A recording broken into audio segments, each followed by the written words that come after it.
Okay. Wow. Durham report comes out. Yes. Okay. Mainstream media, nobody even talks about it. Everybody else is like, wait a minute, did you guys just see what happened here? Okay, this is a real thing. What was in the Durham report that people need to pay more attention to? What I did see, first of all, from talking heads on MSNBC, and I believe even CNN, was they did talk about it, actually, maybe not much, but what they did say about it was a complete dismissal, that it was nothing of value, that it should not be paid attention to, that it was just more lies and more bias, et cetera, completely dismissing it and not actually addressing the substance of it. The one person who I would say was pretty fair in his analysis was Jake Tapper on CNN. When he talked about it, he had a fair interview on what was in the report, what wasn't in the report, and his own statement was that this was essentially an exoneration of Donald Trump. Fox News covered it, obviously. And I think overall, the major takeaway for people who don't have time to read the report or didn't catch it in the news is that it absolutely exposed the FBI. The FBI is being weaponized essentially by the Hillary Clinton camp. Barack Obama and his team were aware of it, to go after and investigate and try to undermine Donald Trump's candidacy and presidency. I want to read this from Washington Examiner, May 19. Durham report, 5 key takeaways from the bombshell findings into Trump-Russia investigation.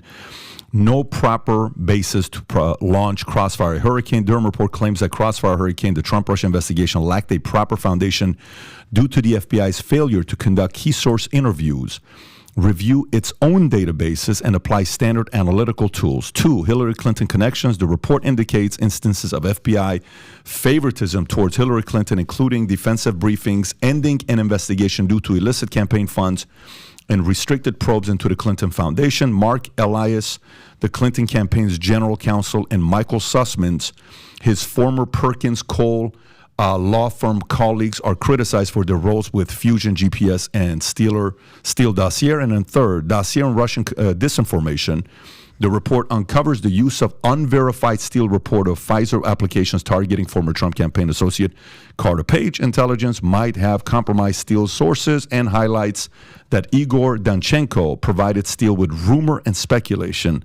Number 4, no collusion. Durham's report suggests that absence of tangible collusion evidence at the onset of Crossfire Hurricane, while the FBI continuously upheld claims from Steele dossier disregarding contradiction information. Last but not least, no further crimes charged. The report culminated in only one guilty plea by ex-FBI lawyer Kevin Kleinsmith for document falsification, despite charges against Sussman and Danchenko, and report found no further criminal offenses. The reason why I'm bringing this up is because back in 2016, this is what Hillary Clinton said about you. Russia's grooming her to be the third-party candidate. She's the favorite of the Russians. They have a bunch of sites and bots and other ways of supporting her so far, just like Jill Stein did back in 2016. You responded, the queen of warmongers, embodiment of corruption, and personification of the rot that has sickened the Democratic Party for so long. I mean, you went gentle at her the way you did. So the reason why I'm kind of putting these two together is the following reason. One, a lot of smart people believed that Trump was tied to Russia. A lot of educated people, a lot of people that are professionals, they have degrees, they're smart, they're like, yeah, you know what, he is. And for 3 years, most of America actually believed it. And I know you try to sue Hillary Clinton, and I think that whole thing back and forth, 7 months later, whatever happened with that. But now Fox pays $787, to Dominion, and there's another $1.7 billion or $2.1 billion that's right now sitting with Smartmatic. I mean, are you kidding me? Like, do you not have any more where I feel like this is the part of Republicans where they screw up? You have something like this that just came out. Why not get lawyered up, create a fund of Americans that would want to fund this? Hey, this is how I would do it. Listen, guys, I'm not doing this alone. I'm not going to pay the legal fees. It's going to cost a lot of money. You really want this? If this hits $50 million on GoFundMe, we're going to go get the best lawyers and investigate every single thing Clinton's, ABC, CBS, NBC, at CNN. Everybody did. We will investigate it and we will show documentation of all our expenses, but we will not do it until it hits 50 million. You want it? Pay up.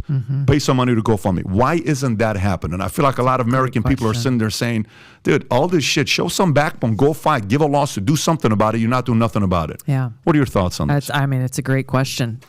Without any response or true accountability, there's no reason why this kind of thing wouldn't happen again. There's a reason why people believed all of it. It's a reason why people, when Hillary Clinton said that to me, my first reaction was like, this is so insane, it's laughable. Were you expecting it at all when she said that? Of course not. No, I wasn't.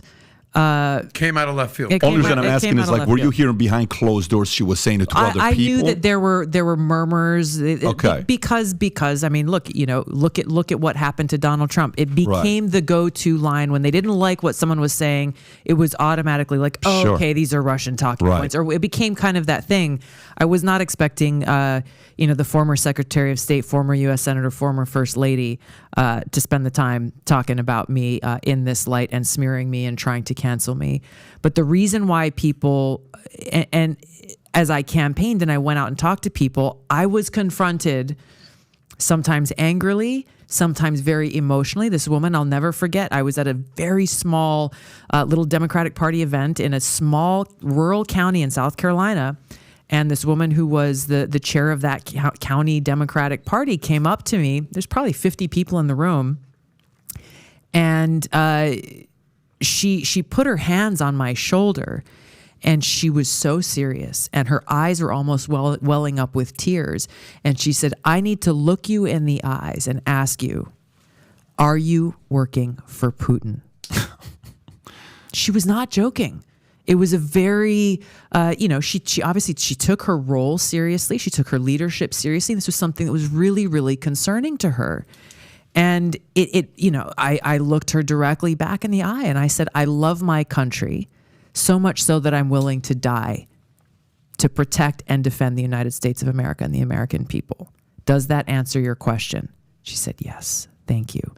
But the fact that it impacted her so deeply shows not only, again, the influence of the Clintons, Hillary Clinton, but what is that machine? Why is it that these things become believable? Why are they never questioned? Why is there never a request for evidence? Why didn't Axelrod in that conversation say, oh, really interesting. What evidence do you have to prove that point?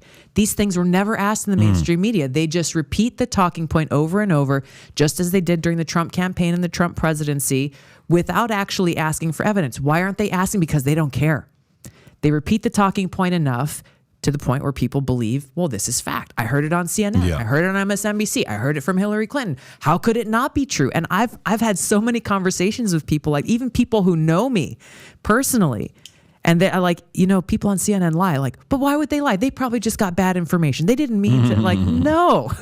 There's nefarious intent here to manipulate the American people to believe certain things so that then they take action in the interest of that status quo. The Hunter Biden laptop, the 51 senior former intelligence officials. There's unfortunately many examples of how these lies are created, spread, and perpetuated in order to achieve a specific outcome.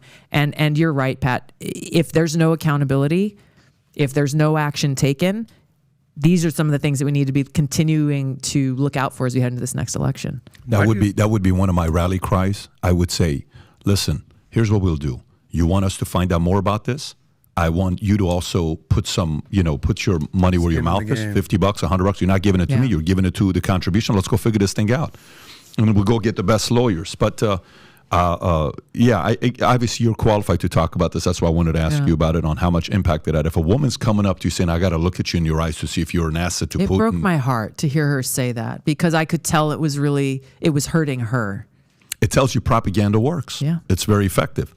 Were you going to say something? I just wanted to understand, why do you think Hillary Clinton targeted you, of all people, of anyone in politics? What was her goal targeting you and labeling you a Russian asset? Broadly, I was someone who, over the years, even as she was Secretary of State under President Obama, was very outspoken and very critical of her decisions, her influence, obviously critical of the president at the time of some of those foreign policy decisions. When I left as vice chair of the DNC to endorse Bernie Sanders because of his position on foreign policy, speaking out very clearly and critically on Hillary Clinton's foreign policy, fairly certain that put me on their list, which I'm told is a very, very real thing.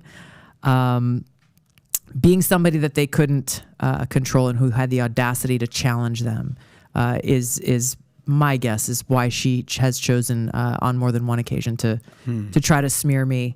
It was interesting. One of the interviews that I did I think it was actually on MSNBC right after I left as vice chair of the DNC. The host of the show, and I don't remember who exactly it was, the host of the show, it was right before a presidential primary debate. They said, "Tulsi, aren't you afraid of the Clintons and what they might do?" And it was live television. It wasn't a pre-tape. Oh, damn. And I smiled. I said, "No, I'm not." Good for you. Things By the happen. way, in this And I like being alive, by the way. I think we all do. Every day is a blessing.